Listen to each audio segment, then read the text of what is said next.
I'm Laurie Axman from the Penn Center for Innovation. Thanks to everyone for joining us. Today, we have a great group of partners and investors who are definitely friends of PCI and friends of Penn, and that they provide us a lot of support and advice around our commercialization activities. And they're going to give us their perspective as early stage investors in university startups. So that's certainly a unique part of the investing world. And without great partners like these, our jobs at PCI would be much harder. So I'm going to briefly introduce them, then ask them to introduce themselves. And to do something a little bit different today, the way that we're going to spend our hours, I've asked each of them to talk for up to 5 minutes about an early stage startup they've invested in and why, just to get some perspective and some of their philosophies and a good example for you all. And then we'll move into a set of questions, both from me and from you. But without further ado, I'm really happy to introduce Brett Topche, Manny Stockman, and Andrea Collins. Brett is a co-founder of Red and Blue Ventures, which is a venture firm based at the Pennovation Center. So he really does get to see a lot. That's focused on investing in startups affiliated with Penn. So he brings, as long a background as one his age in venture capital. He's a Penn graduate from Wharton and Arts and Sciences himself. He sits on the board and is engaged in a lot of different startups right now, including some that have had, I think, some pretty glamorous exits and acquisitions. So maybe Brett will talk more about that. Manny Stockman is a partner with Osage University partners, and he also brings a long career in venture investing. He's been there since 2015. He's focused on software computing and hardware, and also is on the board or engaged as an observer in a number of startups. He used to be in the defense industry, and he has a PhD from Princeton in aerospace engineering, so deep scientist as well. And finally, Andrea Collins joins us from Lontra Ventures, based in Austin, Texas. We first met Andrea when we brought a group of startups down to South by Southwest Interactive. And she's part of, with her husband, the Penn Wharton alumni group down there, which has been incredibly supportive of our portfolio and Penn startups overall. They've also invested in one of our portfolio companies, Osteo. And Andrea also brings a background in investment banking.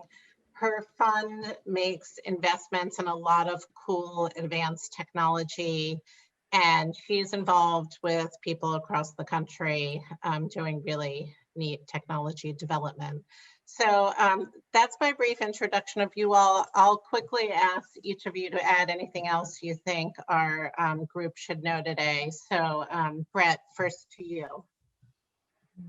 I mean, your intro was great and thorough. Really appreciate it. I'd say the one thing that that I would add that's probably relevant to this group is that in terms of investment focus, we're looking at all kinds of stuff that comes through Penn, but our focus is on the tech and tech-enabled side of the world. We generally try and stay away from life sciences, having nothing to do with the value or validity of life sciences startups and everything to do with our general lack of scientific expertise to have an informed opinion as to which life sciences startups will succeed versus not succeed.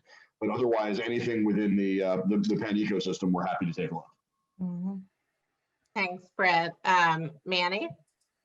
Yeah, sure. Thanks for the intro. So I'll just quickly describe our fund with a little more fidelity. So we're almost like the opposite of Brett. We suffer too much from our scientific background. And as you invest in what we do, which is only exclusively university spinouts. So we invest in university spinouts across the country from the institutions that have partnered with us. We really take a good look at the teams, the technology, and their path to market, and find the investable opportunities. And the thing that I love about it is we're engaged at all stages. And so we look at seed deals all the way through late stage deals, because university spinouts take a while to develop. And so we've cut across the stages of all of the life cycle. And there's a broad set of deals we look at. I'm on the tech team, where we look at anything from enterprise software down to semi and photonics. And then there's a life science team that's really well aligned with what comes out of universities, particularly in the drug discovery space. And so we have a heavy focus on that side as well. So yeah, I'll leave it there. Great, thank you. And Andrea. It's fabulous that you put me last, because Walter and I are a bit of a combination of Brett and Manny. First of all, we have absolutely loved being part of the Wharton pitch competition in the summer pitch competition, and we're excited to be mentoring teams there. And because we are, it's just Walter is my LP. He's also my husband. He's also our family. So, the way that we invest is a bit of a combination of us both. And so I tend to gravitate to, just tech-enabled businesses. But because Walter is a biologist and did biology and business, we also have a number of life sciences thing. And so it's interesting to see sort of the mixture in our portfolio. And what will be fun in this conversation is I'm going to talk about two different university-backed initiatives that I've worked on. One is Osteo, which has a lot of, Penn involvement on the cap table. And then Symmetry Systems from UT, which actually has no university IP. Both coming out of universities, but very different cap tables. And so because I've been both an investor in both of those, it's kind of a fun experience to watch the benefits and challenges of each. Great, thank you. So moving into, I guess, our first discussion item, and I'll go back to you, Brett. Would love to hear about a company you invested in and why. Thank you. Sure. So I'll talk a little bit about a company we invested in about a year ago that we're still very excited about the progress that they're making. It's a company called Strela Biotechnology, and it's a little funny to pick that one right after I said we generally don't invest in life sciences companies. In spite of their name, I wouldn't really categorize them as life sciences companies. They're not doing any kind of human therapeutics or anything. Instead, what they're working on is the problem of food waste. So they built novel biosensors to detect when fruits and vegetables are starting to ripen in the supply chain to make sure that things get to market in time before they go bad. There's a few different things that got us really excited about it. One, it's obviously a massive market. There's billions and billions of dollars worth of food that gets grown on the farm, gets harvested, and never makes it to the table because it goes bad often before it even gets to the store. You have to have that scale of an opportunity when you're going to invest really early, because when you invest early, there's a decent percentage of the time that you're wrong. So when you're right, you've got to be right in a big enough way that makes up for all those times that 18 months later, you're saying, what was I thinking? So one of the first things we're always going to look at is the size of the opportunity. And then, of course, we're looking at the team. And Katya and Jay have very complementary skill sets in terms of one is a bit more technical and scientific, one's a bit more business oriented. So when people talk about founders, it's often the founding team collectively and what skill sets do they bring to the table? How much do they overlap versus complement each other? How well do they work together, which is incredibly important. I think everyone on this panel has seen startups go sideways because of co-founder issues. So, these are things that we look at very closely, and that's a group that works very well together as a team. But the other thing that made them somewhat easier to invest in than some other companies is that they came to us with some traction already. They were very, very scrappy about winning business plan competitions and finding non-dilutive sources of capital, such as government grants, that allowed them to make a bunch of progress on their company before they had to raise equity capital. And so rather than coming to us with, we think that the product is going to be able to do X, Y, and Z, they came to us with data from actual customers that showed in the real world, in the field, not just in the lab, they were able to detect the things that they thought they were going to be able to detect, and they could show a real ROI. Now, it wasn't huge numbers yet when they came to us, but being able to show it in the real world is much, much more convincing than a laboratory demo where you can control the entire environment around you. Sometimes you can't get to that point without outside capital, and certainly recognize that. But their scrappiness about finding these non-dilutive sources of capital got them to a point where it was a much easier yes than it might have been had they come to us a year before that. So we're still active investors in that company. As I said, we only did the deal about a year ago now. We have some terrific investors in there alongside us, including Yamaha, Union Labs, and Catapult Ventures, as well as Mark Cuban and his investment group. And so really excited about the path that company is on. They're growing very nicely year over year. They're starting to expand into adjacent areas. And obviously still a lot has to happen between now and a successful exit. It's very easy to get excited about a company a year in, but really it's where they are 5 years from now, not so much 1 year post-investment that tells you how you're ultimately going to do, but they're on the right track. And it was started by an undergrad. So very much right in the middle of our strategies, working with student, faculty, and alumni entrepreneurs. Okay, great. Thank you so much, Brett. That was really helpful. Manny, I'll go to you next. Yeah, thanks. And just to give a little quick credit to Brett, he brought up a company that's very early stage, but they have a couple monsters in their portfolio also that I think he should be very proud of. But there's two things I'll just say quickly that Brett mentioned, which is really important, which I probably will feed in other parts of this conversation. One is that they were scrappy. That's something that's always really important. And being able to do a lot before with a little is something we always think about. And then that aspect of what I understand they do is they're unlocking value. They're not just selling their sensors, they're opening up revenue for other companies. So I just love that about that company.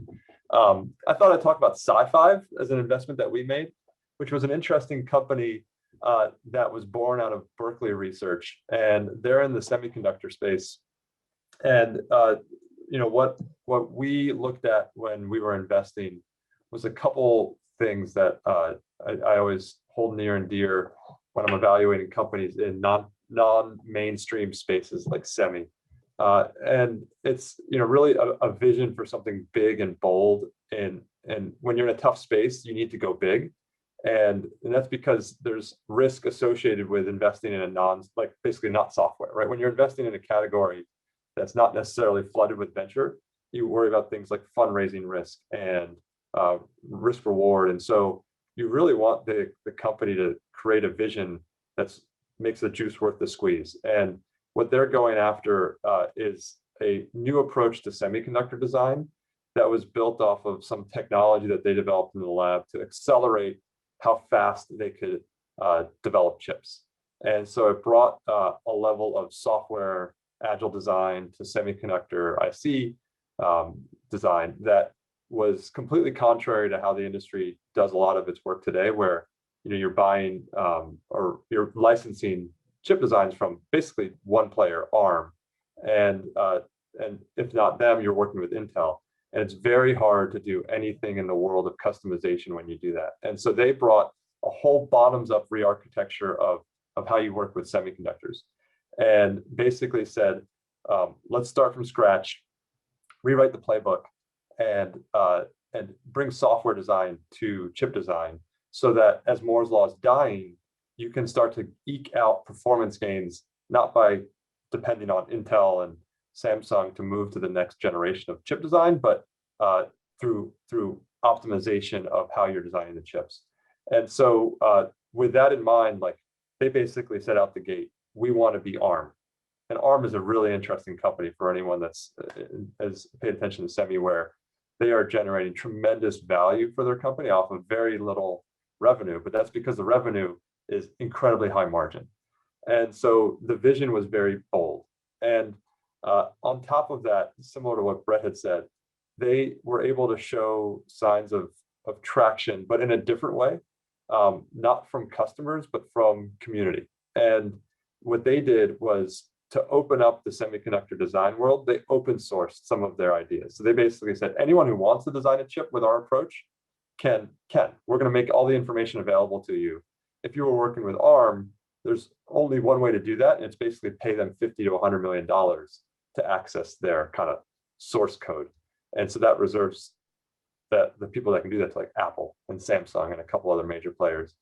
And so they then built an open source community around what they did and showed that there was a decent bit of interest. And it wasn't massive, it's not what it is today, but there was this broad adoption at the earliest days that were a sign to us that the industry cared and that people cared and that they needed to put some product behind it.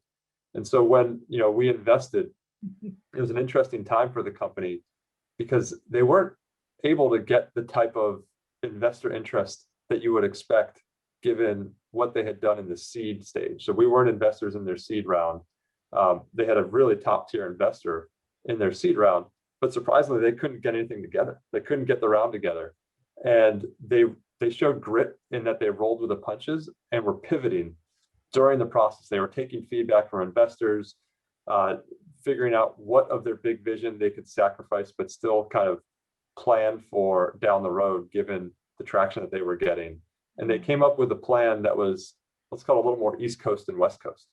And they built a strategy where they could more incrementally go after the semiconductor market and just showed that they were willing to learn and listen and build the company in steps instead of all at once. And so those three things of like the vision, their form of traction, and their grittiness was something that we really loved and was one of the reasons we invested in. And now they're off to the races and things are going pretty well, but it's still lots to figure out. Still lots to do.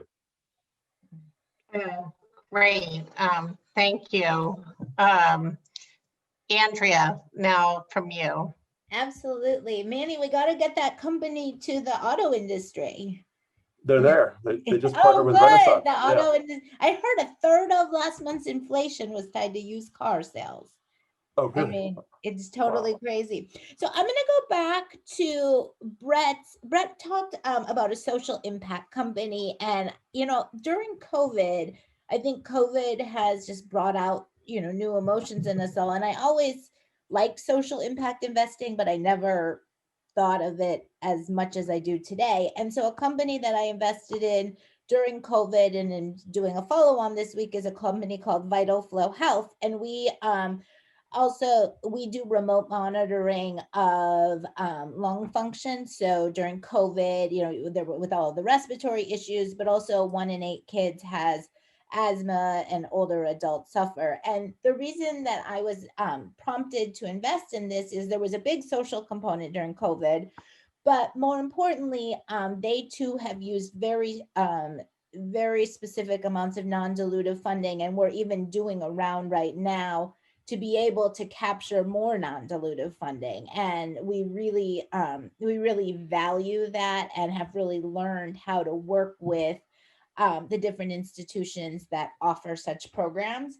Also, other reasons why I like this is doctors prescribe a generic spirometer. So any spirometer can obviously do that, but the billing codes allow doctors to be able to remotely monitor and bill for this new spirometry device, and we can catch an asthma attack up to 3 days before a hospitalization would occur, and which is of course a medical savings. Now, Laura, you did the event during South by where there was tons of events, and we were joking that we're all going to need to grow more limbs because everything was a wearable. So, it's just, this was a nice combination of remote monitoring, telemedicine, billing that makes sense, plus non-dilutive funding and a use of a really interesting application of AI. And so that's why I've invested twice. Great, thank you. So I think those were really helpful, illustrative stories. But just to kind of put an even finer point on it, I wanted to ask some additional questions. The first of which is, what are you really looking for in an early stage startup? Are you looking for disruptive technology? Are you really investing in the person, or are you focused on a market opportunity that you think is so big, or, you know, has so much opportunity that you figure it out in that market? So Brett, or any or all, something else. So Brett, why don't I start with you again? Oh, sure. I mean, the answer is really all of the above. I mean, the challenge in the venture business in general is that you're investing in about 1% of what you see. And so you end up being really, really picky about wanting to check as many boxes as you possibly can before you decide that something is in that top 1% of the really qualified deal flow that you see over the course of the year. And so I talked a lot about market size when I was talking about Strela. That to me is an absolute limiting factor. It's just math. You can't build $1 billion business in $1 million market. As I said, we don't invest in in life sciences, but if I find it to be a helpful example where if you have a drug that is an absolute cure for a disease, but 3 people on Earth have that disease, you have a great product and a terrible company. So we have to think along those lines of how big can this be? But market size alone is not sufficient. You've got to have a team that you believe can be exceptional. Most startups don't work out. Most venture-backed startups don't work out. And so when you're investing in a company, you have to believe that this is the team that's going to be the exception. And, there's a lot that will go wrong. So Manny was talking before about the, when he was talking about his company, how they've pivoted, how they've changed strategies, how things happened that weren't expected and they had to change direction. That happens to just about every company. I've been doing this for almost 20 years now, and I have yet to see the business plan that was correct on everything, up front in the business. When you come and pitch me, the one thing I know for absolute certain is that your plan is wrong. Now, that's not because I know anything, and it's not because you don't know anything. It's because at the early stages of a business, you're making assumption layered on top of assumption, layered on top of assumption. You can't possibly be right about everything. No one can. And so we need a team that we believe can gather the market feedback that they need to know what directions they're ultimately going to have to change and react quickly enough and make those good decisions based on this new information. So we really need to see both. And product is of course incredibly important, but to me, product is an extension of team. The product is not coming out of thin air. It's part of what we're looking for in the team. What's their unfair advantage? What do they know, or what can they do that no one else can, that allows them to win in this really big market opportunity? Because if you're going after a sufficiently large opportunity, it's pretty certain that you're not going to be the only one doing it. Great. That was really helpful. Manny, we'd love to hear from you. Sure. I think all of us will say team first. And I'll just mention that every so often you do hear the mindset of some investors where there are some investors that say like the team is replaceable, and they still always, like, it's still a lie to me. Like they're still investing in the team that's there. And what they're more saying is that the team is going to grow. And so what we look for, for us at OUP, where we're only investing in startups that are spinning out of university research, like technology is table stakes. Like everyone that we look at has important technology.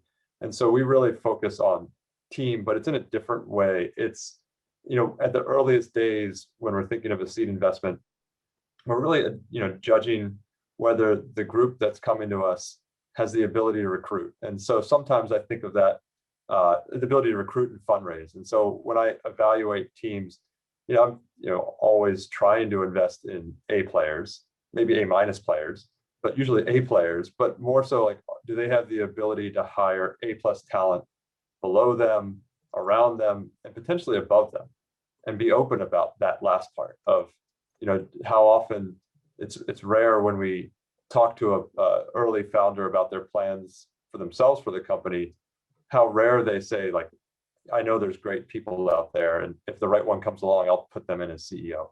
or that they're not really seeing themselves as a CEO in the long run, but in the interim, they think they're the right person for the job. All those things would be great to hear. And that level of modesty is something we really look for when we're evaluating teams, because as I mentioned, like that pivoting, that this customer discovery is really about the person and how well they can do it and how well they can bring people around them to help them do it. But aside from that, when I'm evaluating what the company is building, I go back to what I was discussing about Strella with Brett's. Like, I look for, out of the university ecosystem, technologies that can build products that unlock value, where you're not just selling the product for what, a margin on what it costs to be built, but on some price that's more representative of what revenue you're creating for your customers.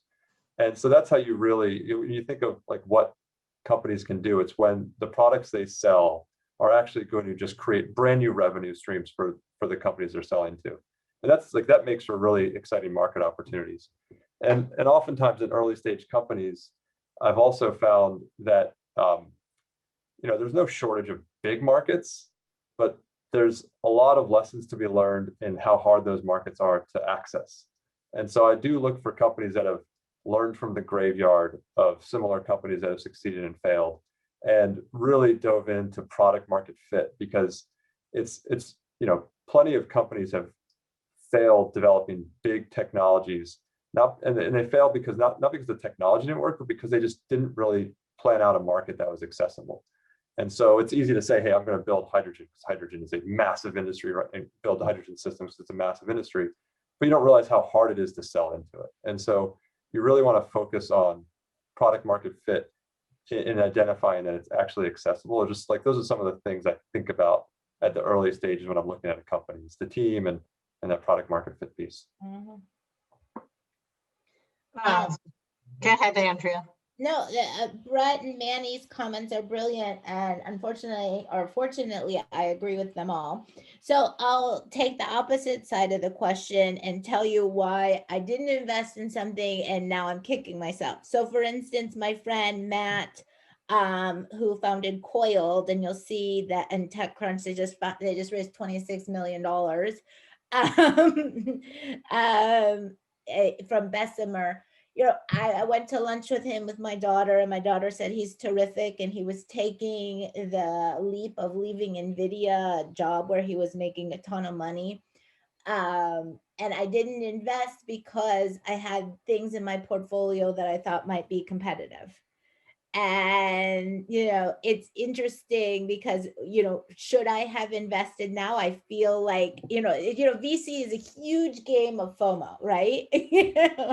It's a huge game of FOMO, and you want to be part of all those things, but sometimes you can't invest because you're building a portfolio, and portfolio construction has a lot to do with what you invest in and why. And sometimes I'll be looking for a security company, or sometimes I'll feel like I have a gap in like crypto infrastructure, or sometimes I'll feel like I have a gap in something else and I'm looking for something like that. And you need to be, cognizant of what's already in your portfolio. So it's interesting, when you meet founders, you want to be able to support the best and the brightest and all those things, but sometimes, the timing and the market, sometimes it doesn't work out. That's exactly right. And thank you. That was a great story to share as well. So don't overreact to negative feedback from any investor. Every investor has, as Andrea was talking about, their anti-portfolio of deals that they should have done but didn't, that worked out really well. There's a lot of this in the eye of the beholder. And as an investor, we're kind of trying to predict the future. So definitionally, we're going to be wrong a lot. We're going to make investments that we shouldn't have made, and we're going to pass on investments that we should have made. So, as you're going through the process, you're going to want to and have to talk to a lot of investors. Take the feedback, learn what you can from it, but don't necessarily let any one piece of feedback be dispositive in your decision as to whether you're going to keep moving forward with a company. I always like to cite Bessemer, because to their credit, they actually post their anti-portfolio on their website, where they have the companies that they should have invested in and didn't, that went on to be really huge. I'm going to throw it in the chat right now, just because there are some really amazing stories there. Bessemer's been incredibly successful. They obviously their returns could always have been better had they done some of these incredible companies, but they're more than okay with what they ended up doing. But it's interesting to see some of these stories of names you've definitely heard of that a very prominent VC passed on. I would also add, just for the group, that based on the time in a fund's life, based on the cash that they have, their next fundraise, the positions that the fund is trying to get, sometimes it just isn't a fit, not because it has nothing to do with you. It has to do with the fund. Yeah. Right. Yeah, there's a couple, just to bring up the anti-portfolio. I don't know if Brett and Andrea agree with this, but if you don't have an anti-portfolio as a VC, it kind of means your deal flow isn't good enough. And, you need to have companies that you make mistakes on, and otherwise, you're just not seeing enough deals. And similarly, like my anti-portfolio is definitely this battery company this battery company out of Georgia Tech called Sila. They're now about 10 years old, and they're doing incredibly well. And it was in a tough space, but they've scaled and they've figured it out. But to Brett's point, like handling that pass, he has a laundry list of investors who have passed. It's much longer than any other company I've ever seen. But every investor you talk to that's interacted with this CEO sings his praises. And he's just handled all of this incredibly well in a way that I think everyone wants to figure out a way to work with him again, and they're still trying to work with him in the company now. It's just not the right stage, but he's just someone that, the industry knows him because he's been such a masterful person to work with, even during the passes and the rejections. And as he's scaled, the ego's never gotten to him. That's all great and really insightful advice from you all. There is a question in the chat. How would you make distinctions in your approach in terms of versus a product-based company? What was it again? Understanding that some may view the technology as the product. I think I understand the question. I'll give it a shot. I'm trying to look up the question to make sure I get it, but it came to me directly. Oh, okay, got it. I think there are very few companies that can be just built on technology, and I think I'll just take this question in one way that maybe is correct, but maybe not. A mistake that a lot of early stage startups make out of universities is assuming that since the DoD or NSF funded their technology, that it has a big market need, or that the market that the DoD or ARPA or DOE kind of pointed them towards in the research is the right product to build. And it gets back to do your homework, make sure you understand that there's lots of lessons learned from groups that have failed developing similar products, not necessarily with similar technology, but that the technology ultimately has to fit into a product that can sell, and that you should always be questioning your premises. You're like, just say, like, just because this group told us it's a good application doesn't necessarily mean that they'll buy it. And so I think you always have to be thinking about the product first. Like, technology is really just a small component of companies' success. And sometimes the companies that we end up investing in, it's a much bigger product than the technology itself. And an example of this is another semiconductor company we invested in called Everactive, which means really low power chips. And instead of selling chips, they're selling sensors, the software on top of the sensor, and they're basically full stack in what they're going to be doing. And in some ways, like, it's been lost that you can power these devices without batteries. Like, they don't have batteries, they're IoT sensors, and you forget that was the fundamental technology, because to capture the market, they needed to do more and more and more beyond just that. And so there is a big difference in my mind between technology and product, and it's a really important one for companies to understand. Okay, that's helpful. Before we go on to the next question in the chat, I wanted to make sure to ask this question. What is the best way for an early stage startup to get to know you or share their idea with you? And what really impresses you about an early stage startup, either how they, if they approach you in a unique way, or what sticks out to you? And I know that you're very accessible through email, and people can put meetings on your calendars, but I just, wanted to get a sense of what you're looking for, and what's the ideal kind of early access or relationship building you like?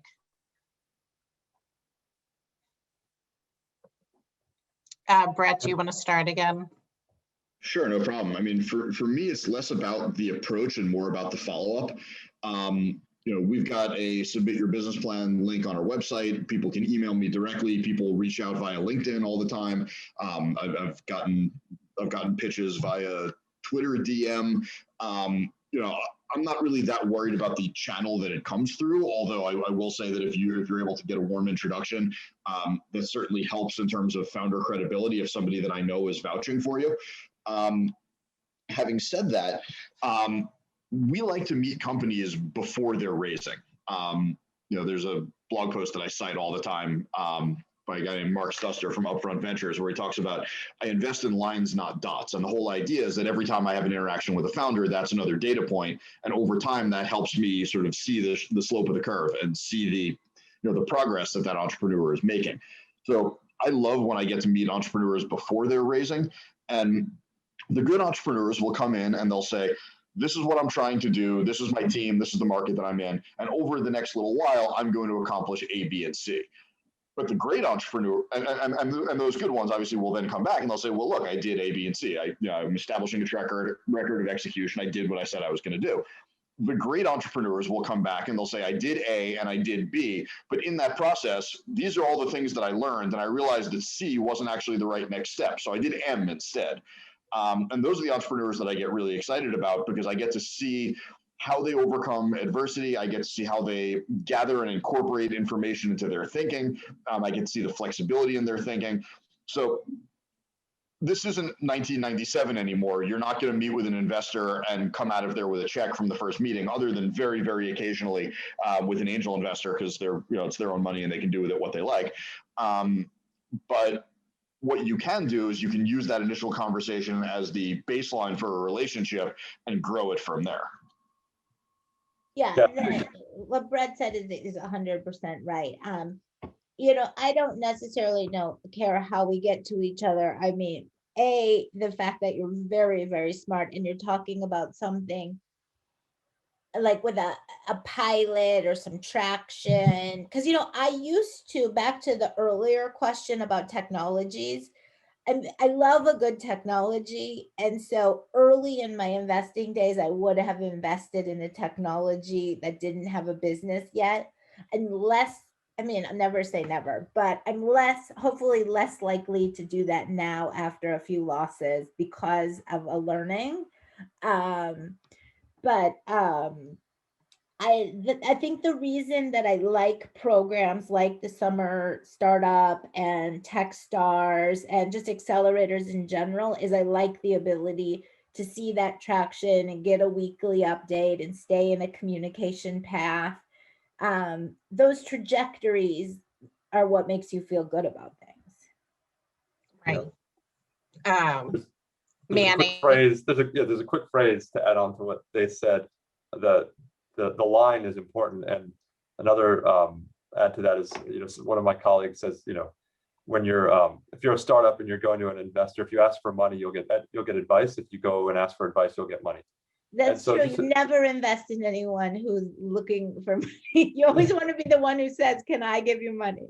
Yeah, and there's always exceptions, but it's just the mindset to have when you're looking to talk to an investor for the first time. It's a conversation, and like to get to the brass tacks of what I like don't love in when I first get to know a company is, and I think some of this maybe is remnants of the academic nature of the startups we look at is, I think you've got to put yourself in the startup mindset of, being aggressive but not overly aggressive. You want to, learn that FOMO is a real thing, but you don't want to be a pain about it. You don't want to create false FOMO, and also, in the academic side, the mindset that a lot of investors have. I won't speak for everyone, but we don't want to read papers. We want to read business. We want to learn about businesses, and so sometimes startups come to me with a 10-page business plan, which I think is great that startups do that, but it's not necessarily consumable for an investor. And I want to see things in the form of a deck, not paragraphs and written forms. And so find a way to represent your company in a shareable manner that's quick and easy to get their interest growing. And you don't have to open up all that the company is doing in let's say what you send me in the form of a pitch deck, but you want it to be something that I can digest in 5 minutes. Say, oh yeah, let's have a call. And it's very easy to have a call, at least with the type of investors that we have at OUP. But it's easy to also turn us off in some ways with a message that doesn't seem like you've really learned what's important in startups. One of which would be a 10-page plan. Yeah, I was just gonna say, to add on to Manny's thing, there are different, type of funding environments. Like if you're at the end of a Y Combinator and you're in the demo day, and those teams, they text you, you say, I'd like to learn more about their business, and they literally send you a safe with this $15 million valuation and say, wire your check here, before you even get a chance to chat. Right. So I don't know, there's all sorts of weird funding environments, and different regions, I guess, have different things. Yeah. Great. I wanted to get to the question in the chat now, which is from one of our researchers in the dentistry school. Thank you for joining us. Do you foresee room in the next 5 years for opportunities with the health sciences sector to incorporate future technologies with artificial intelligence? That's a great question to ask these folks. And I have to run and get my charger, so I'm putting my picture on for a second, one of those virtual snafus. Thank you. I can start. There's I'm reading the question also on the chat. So there's absolutely, I think there's been a tremendous amount of interest in AI and ML in the healthcare industry. And I think there's two buckets. There's healthcare IT, and then there's drug discovery. And so I'm not gonna call it hype. The activity has been in the pharma side, the drug discovery side, where you can start to build very large companies because there's such tremendous value created in drug discovery and drug development. And then where I think we're still seeing hiccups is in healthcare IT, applications of healthcare IT or AI for healthcare IT, where you have to build a company that's generating revenue to generate value. And there's stumbles in how those companies are able to sell to hospitals, but it's happening. Like, I think it was difficult 2015, but hospitals are getting smarter. And then I think in your question, you mentioned dentistry. That's one I haven't seen much activity. It doesn't mean that there's not potential there, but it's one that I'd say, like, what we often look for in companies that are building AI tools in healthcare IT is, what are the buying habits and how fragmented is the industry? And so in dentistry, it feels like something where you'd be selling to physicians, and selling to physicians is hard. And so just try and think of the dynamics on the sales, like on what you're on the product side, and how hard it's going to be to sell into the applications that you want to build for. AI is just a tool, and there's interest in it, but it's more about the vertical application of it, and how valuable the product you're going to build is. Brad or Andrea? Whether it's AI or anything else, I think the important thing is showing the ROI for your end user. So, okay, I spend my money on your product. What costs are you saving me, or what revenue are you generating? And I think it's really important to make sure you're talking to your customers and understanding their business and their operations to make sure that ROI is real. So for example, I see all the time people coming to us with ROIs that are driven by labor savings. And I tend to be skeptical of those because, especially on the medical side, you're not likely to be reducing headcount. You're not likely to have fewer doctors, fewer nurses, what have you. And so, okay, you've saved your doctors some time. What's happening with that time? Are they able to bring in more patients? Are they, which then creates more appointment slots, drives more revenue? You've got to take it all the way through their operations to figure out how they make more or spend less as a result of buying your product. And while we would all love to say that care, better quality of care is automatic, it's an automatic yes for a lot of health systems. That's not always the case, and the buying process can be very long when you're selling into health systems in general. So, the more you can make an economic case for what you're trying to do, the better. Andrea, anything? Yeah, I would just say, I think it's inevitable. I mean, my kid's orthodontist is unbelievable. It's absolutely happening, but to Brett and Manny's point, it's how and what new products come. And yeah, like for instance, the last retainer I had, they didn't have to do those gross molds anymore. They have a laser. Right. Well, thank you. While we're on the topic, I guess, of like the future and technology, since you're seeing so many early stage ideas and startups pop out of many different places, would love to know or hear any trends you're seeing, things that you think are really intriguing that this group may want to think about for the future. It's always a tough one. I think, I'm always interested in like, what's the next platform, like big thing, like what's the next user interaction platform? And I don't think AR, VR hit that. And I think we're in this kind of lull of like, what's the new engagement tool for both enterprise or for consumers? And, but more, getting more, that's more like a wish, like, man, it'd be great to be involved in that. But I do think a lot about security and computing and what are the next opportunities to move customers to the cloud. How do you do that in a secure manner? How do you start? Data is such a big topic of discussion amongst enterprise nowadays. How do you make it so that people are now, feel comfortable with how their data is being shared? And I do think we are going through separately, like a little bit of a clean tech renaissance. I don't want to get the audience excited about it, but there does seem to be a bit of enterprise responsibility, that's corporate responsibility around environment, that's creating new venture funds, that's creating more appetite in some of the classic venture funds for clean tech-ish investments. And I think that's something to pay attention to. I don't think we'll see an uptick in solar or batteries, but more kind of brand new concepts around energy and clean technologies and carbon mitigation. I think I'm interested for good business models there that have learned from the trials of the past. So it really would have to be something pretty different. Yeah, I agree with that totally. Andrea or Brett, any trends you see are particular? Andrea, you're in Austin, so maybe you're seeing some Austin-based trends that are different from ours. Well, I mean, mushrooms are big here right now. I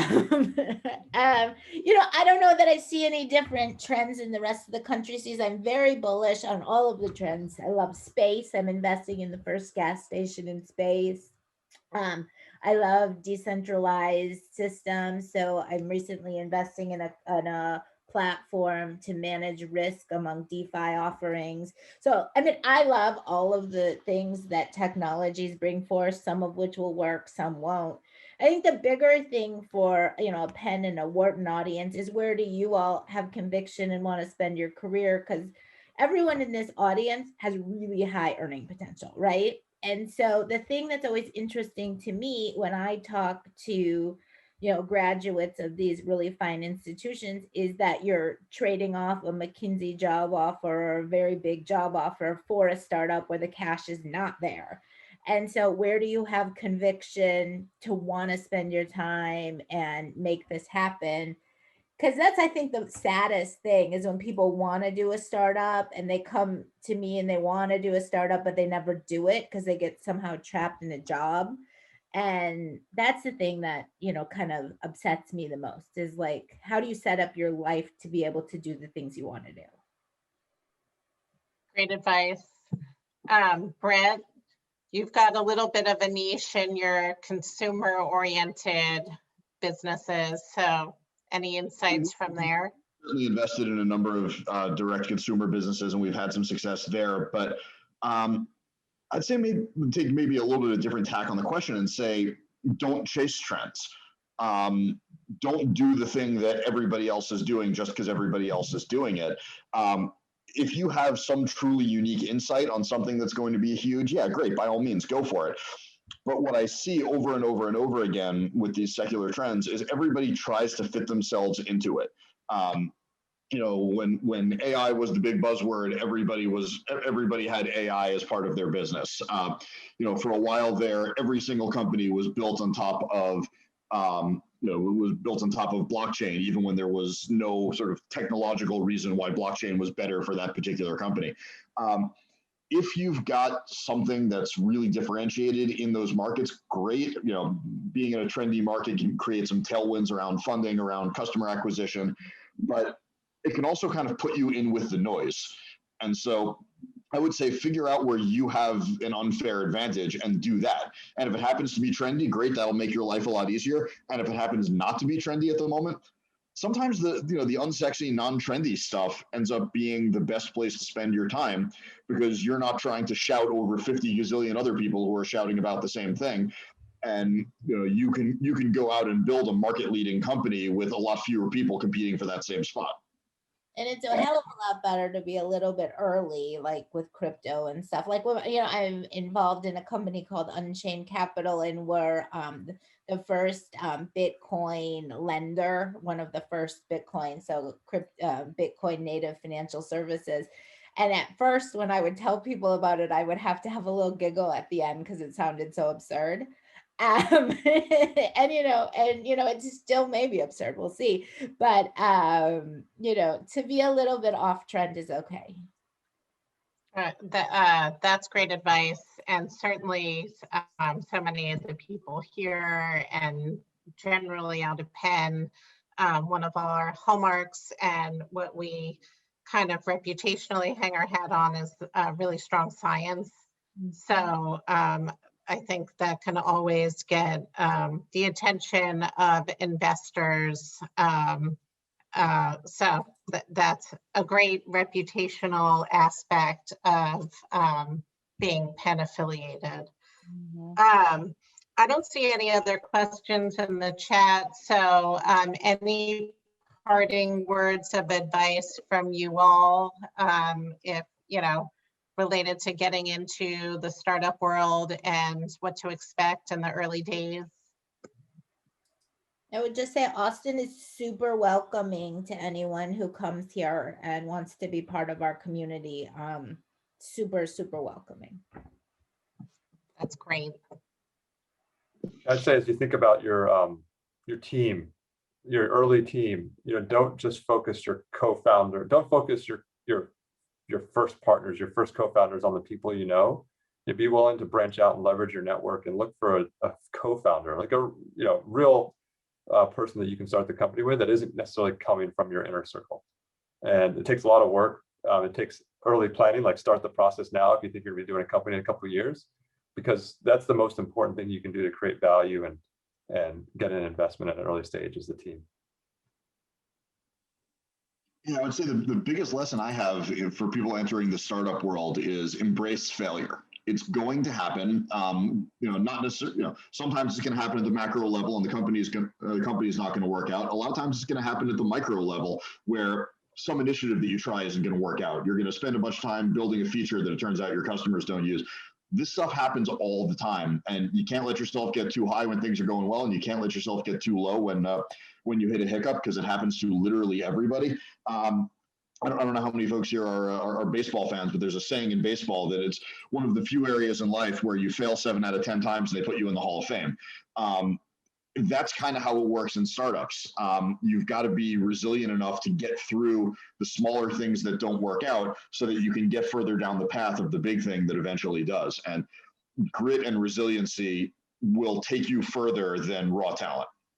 100%. Yeah. That's a great reminder. Thank you. And thank you all. I just wanted to add, feel free to, as always, if anyone wants to get in touch with me, you can find my email on the PCI website. I'm very easy to find, and I'm always happy to connect you with these investors or other folks to help you grow your startup. And final little commercial, every year PCI kind of organizes a mini delegation of startups and folks from Penn and the Penn Innovation Center to go to South by Southwest to showcase our startups.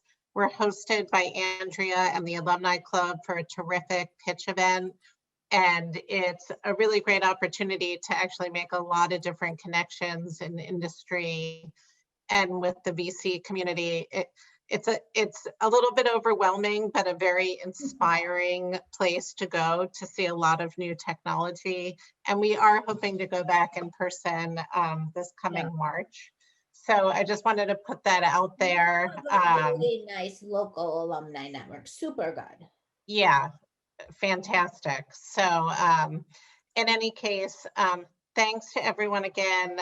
Thank you to our speakers for joining us. And I hope everyone has a great rest of the day and the week.